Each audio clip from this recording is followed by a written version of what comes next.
उत्तर प्रदेश में swine flu और viral fever के बढ़ते हुए मामलों को देखते हुए स्वास्थ्य विभाग पूरी तरह अलर्ट हो गया है। डिप्टी सीएम ब्रजेश पाठक ने स्वास्थ्य विभाग के अधिकारियों को सभी जिलों में स्थिति पर नजर बनाए रखने के निर्देश दिए हैं। अस्पतालों में मरीजों की निगरानी के साथ साथ जांच, इलाज और दवाओं की व्यवस्था को दुरुस्त रखने को कहा गया है।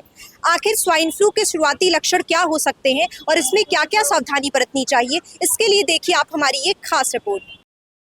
उत्तर प्रदेश में स्वाइन फ्लू को लेकर स्वास्थ्य विभाग ने सतर्कता बढ़ा दी है। स्वास्थ्य विभाग की ओर से अस्पतालों को अलर्ट रहने और मरीजों की स्थिति पर लगातार नजर रखने के निर्देश दिए गए हैं।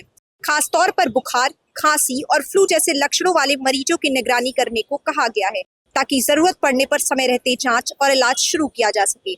स्वाइन फ्लू के लक्षण कई बार सामान्य वायरल फीवर जैसे ही दिखाई देते हैं। ऐसे में सबसे बड़ा सवाल यही है कि मरीज को कब डॉक्टर की सलाह लेनी चाहिए और इसमें सबसे ज्यादा सावधानी बरतने की जरूरत किसको है।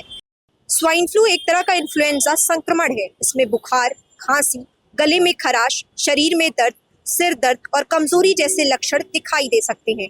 हालांकि हर बुखार को स्वाइन फ्लू नहीं माना जा सकता, इसीलिए लक्षण दिखाई देने पर खुद से दवा लेने के बजाय डॉक्टर की सलाह लेना जरूरी है।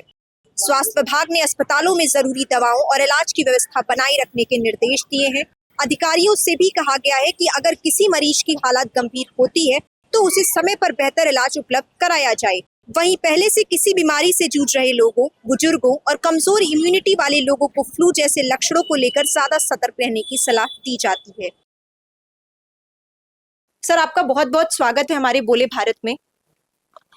आजकल इन्फ्लुएंजा फैला हुआ है, फ्लू के बहुत मरीज आ रहे हैं। ऑलमोस्ट इसी तरह का लक्षण स्वाइन फ्लू में भी होता है। उसमें हेडेक थोड़ा ज़्यादा होता है, जोड़ों में और मांसपेशियों में दर्द ज़्यादा होता है, सीरियस होने के चांसेस उसमें ज़्यादा होते हैं। तो कोई अलग से बहुत कुछ उसमें नहीं है, लेकिन माननीय हमारे उप मुख्यमंत्री साहब के निर्देशानुसार हम लोग बिल्कुल तैयार हैं किसी भी परिस्थिति से निपटने के लिए। सारी तैयारियां हमारे पास है, सारी दवाएं हैं, हमारी मैन पावर पूरी तरह से अलर्ट मोड पे है। हमने एक स्वाइन फ्लू के लिए अलग वार्ड भी डेजिग्नेट कर लिया है। टेस्ट भी हम सारे टेस्ट कर रहे हैं, जितने भी आजकल डेंगू, मलेरिया, टाइफाइड, बाकी सारे टेस्ट मेरे यहाँ हो रहे हैं। बहुत जल्दी स्वाइन फ्लू की भी हमने तैयारी कर ली टेस्ट करने की, वो भी टेस्ट हम शुरू करवा रहे हैं। सर, स्वाइन फ्लू फैलता कैसे है? स्वाइन फ्लू जैसे फ्लू फैलता है छींकने से, हाथों के टच से, किसी की खांसी आपके सांस में चली जाए, खांसने पे वो वायरस चले जाते हैं। तो आपको सफाई से रहना चाहिए, भीड़ भाड़ वाले इलाके में न जाए, बार बार जो है हाथ धुले और सफाई से रहे, बस मास्क का यूज करें। और सर, ये सामान्य वायरल फीवर और स्वाइन फ्लू में कैसे अंतर किया जाए? इसमें जांच के बाद पता चलेगा। बाकी तो लक्षण ऐसे ही होते हैं जो फ्लू के होते हैं।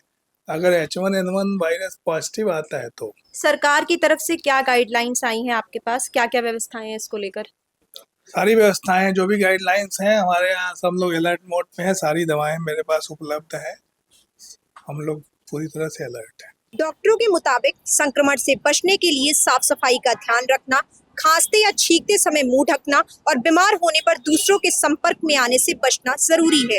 अगर बुखार या फ्लू जैसे लक्षण लगातार बने रहते हैं या हालात बिगड़ती है तो बिना देरी किए डॉक्टर से संपर्क करना सबसे ज्यादा जरूरी है।